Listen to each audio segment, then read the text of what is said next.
అందరికీ నమస్కారం అండి. ఈ రోజు అమ్మలు గన్న అమ్మ పెద్దమ్మ తల్లి కథ గురించి తెలుసుకోబోతున్నాం. హైదరాబాద్ లోని కాంక్రీట్ భవనాలు, ఉరుకుల పరుగులతో జీవితం, ట్రాఫిక్ శబ్దాలు, కానీ ఈ హైటెక్ సిటీ నడిబొడ్డున జూబ్లీ హిల్స్ కొండల్లో ఒక ప్రశాంతత, ఒక అనిర్వచనైన శక్తి దాగి ఉంది. అదే శ్రీ పెద్దమ్మ తల్లి.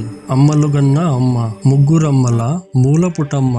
వీడియో చాలా ఇంట్రెస్టింగ్ గా ఉంటుంది. ఛానల్ ను సబ్స్క్రైబ్ చేసుకుని వీడియోకి ఒక లైక్ ఇవ్వండి. కోరిన కోర్కెలను తీర్చే కల్పవల్లి.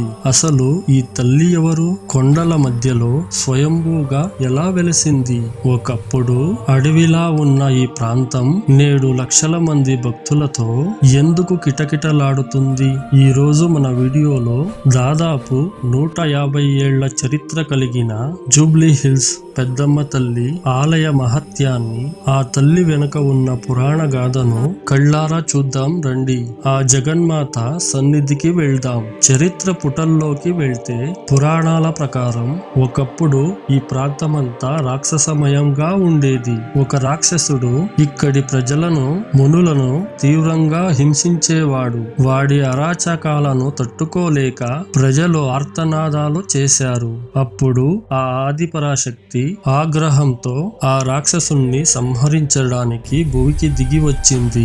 మహిషాసుర మర్దినిగా, దుర్గాదేవి అంశగా ఆ రాక్షసుణ్ణి అంతం చేసి శాంత స్వరూపిణిగా ఇదే కొండపై స్వయంభూగా తనంతట తానుగా వెలిసింది. అందుకే ఆమెను దుష్ట శిక్షకిగా, శిష్ట రక్షకిగా కొలుస్తారు. గ్రామ దేవతల సంప్రదాయం మన తెలంగాణ మట్టిలో ఉంది. పోచమ్మ, ఎల్లమ్మ, మారెమ్మ వంటి సప్త మాతృకలలో 7 అక్క చెల్లెళ్ళు. పెద్దమ్మ తల్లి అందరికంటే పెద్దది. అందుకే ఈమెకు పెద్దమ్మ అని పేరు వచ్చింది. అమ్మలందరికీ పెద్దది కాబట్టి ఆమెను నమ్మి వచ్చిన వారికి తన బిడ్డలులా కాపాడుకుంటుంది. ఇది 150 ఏళ్ల సంవత్సరాల క్రితం మాట. అప్పటికి జూబ్లీ హిల్స్ అంటే ఇప్పుడున్నట్లు పెద్ద పెద్ద బంగాళాలు లేవు. అదో చిట్టడివి, క్రూర మృగాలు సంచరించే ప్రాంతం. ఆ సమయంలో ఒక గొర్రెల కాపరి తన పశువులను మేపుకుంటూ ఈ ప్రాంతానికి వచ్చాడు. మధ్యాహ్నం ఎండలో అలసిపోయి ఒక చెట్టు కింద నిద్రపోయాడు. అప్పుడు సాక్షాత్తు ఆ అమ్మవారు అతనికి కలలో కనిపించింది.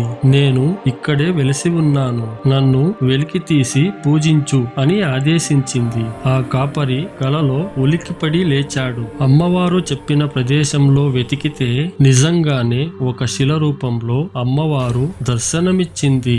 ఆ గొర్రెల కాపరి భక్తితో చేతులు జోడించి అక్కడే ఒక చిన్ని గుడి కట్టాడు. అలా మొదలయ్యింది పెద్దమ్మ తల్లి ప్రస్థానం. అడవిలో వెలిసిన తల్లి ఇప్పుడు ఆ మహానగరానికి ఒక దేవతగా మారింది. మొదట్లో ఇది ఒక చిన్న గుడి మాత్రమే. కానీ అమ్మవారి మహిమ తెలిసే కొద్దీ భక్తుల సంఖ్య పెరగసాగింది.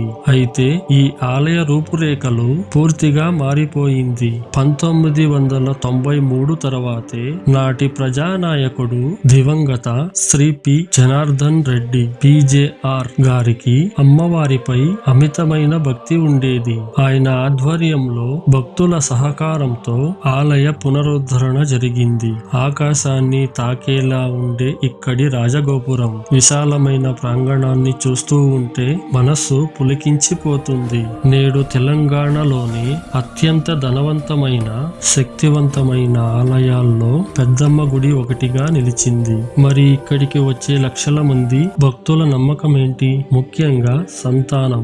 ఏళ్ల తరబడి పిల్లలు లేక బాధపడే దంపతులు పెద్దమ్మ తల్లి ఒడిలో సేద తీరితే ఖచ్చితంగా సంతాన భాగ్యం కలుగుతుందని ప్రగాఢ విశ్వాసం. అమ్మవారికి ముక్కు పుడక సమర్పిస్తే దీర్ఘకాలిక అనారోగ్యాలు, మొండి రోగాలు మటుమాయమవుతాయని భక్తులు చెప్తారు. అంతేకాదు దిష్టి దోషాలు, నరఘోష, ఈర్ష్య వంటి వాటితో బాధపడేవారు ఇక్కడ నిమ్మకాయల దీపాలు వెలిగిస్తారు.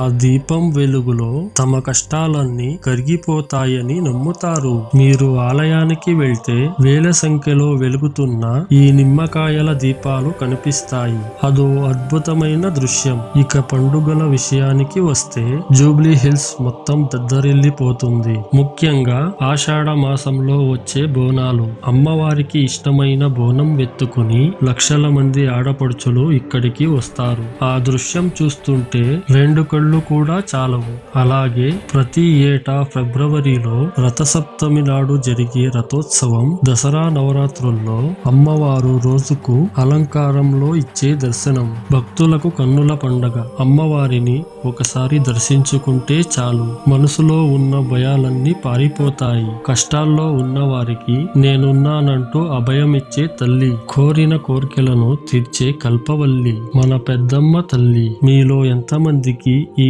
ఆలయంతో అనుబంధం ఉంది? మీకు జరిగిన మేలు ఏంటి? కింద కామెంట్స్ లో మాతో పంచుకోండి.